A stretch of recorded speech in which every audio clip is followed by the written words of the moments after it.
अब कोई व्यक्ति एक सर्टेन फ्रीक्वेंसी के साथ जिया है पूरा जीवन, जी मान लो किसी व्यक्ति ने यहाँ पर चोरी करे किए, हाँ कोई रेप किया, कुछ ऐसा बुरा कर्म किया, जी किसी को मार डाला, जी अब इन बुरे संस्कारों को लेकर ये व्यक्ति मरा, तो कहीं ना कहीं एक तो इसका हिसाब किताब होगा, कहीं ना कहीं हम पूछते भी, एक यमराज होंगे और वो पूछेंगे बैठा करके भैया तूने किया क्या, इतनी हरकतें करी, फिर स्वर्ग होंगे, नरक होंगे, कुछ तो हिसाब किताब होगा इसकी सोल का ना। जी तो वो सब भी हुआ।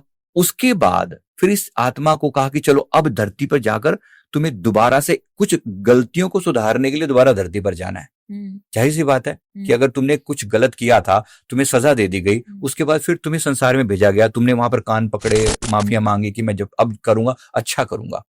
अब उन संस्कारों के साथ उसको एक जन्म दिया गया, अब वो वूम में आया, लेकिन अभी भी सारे संस्कार जीरो हो चुके होंगे ऐसा बिल्कुल भी नहीं है, कुछ लेकर आया वो, कुछ यहां से माँ अपने संस्कार दे रही है। पहली बात तो देखो सच में लोग कितने संस्कार देते हैं। गर्भ संस्कार मेरा one of the most favourite topic है। क्या होता है वो? मतलब अगर माँ गर्भ में बच्चे को सही समय पर सही तरीके से अफर्मेशन दे, कनेक्ट करे उसके एनर्जी से और सही हीलिंग प्रदान करे ना, तो बच्चे की सारी पुरानी नेगेटिव टेंडेंसीज को भी बहुत हद तक ओवरकम किया जा सकता है। अच्छा, नए तरीके से उसे प्रोग्राम किया जा सकता है।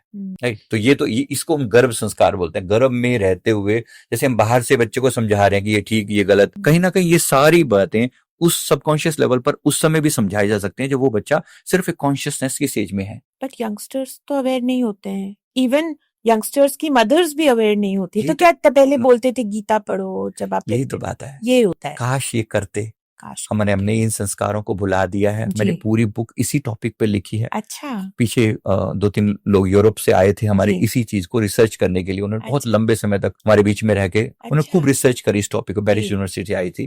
तो उन्होंने इस टॉपिक को लेकर कि इतने बड़े लेवल पर काम हो रहा है, तुम लोग अभी तुम जानते सब हो, इम्प्लीमेंटेशन नहीं है यहाँ पर, मतलब हमारे यहाँ पर। काश हम थोड़ा सा सीख पाए तो बहुत सारी बातें उस लेवल पर की जा सकती हैं। अब वो कह रहा है कि पेट में बेबी है और मदर कुछ भी देखे जा रही है, कोई भी नेगेटिव, कोई भी सीरियल उल्टे सीधे जैसा उसके मन में आ रहा है देखे जा रही है। उसको ये नहीं पता है कि वो कितनी सीवियरली अपने रूम में जो सोल है उसको इम्पैक्ट कर रही है।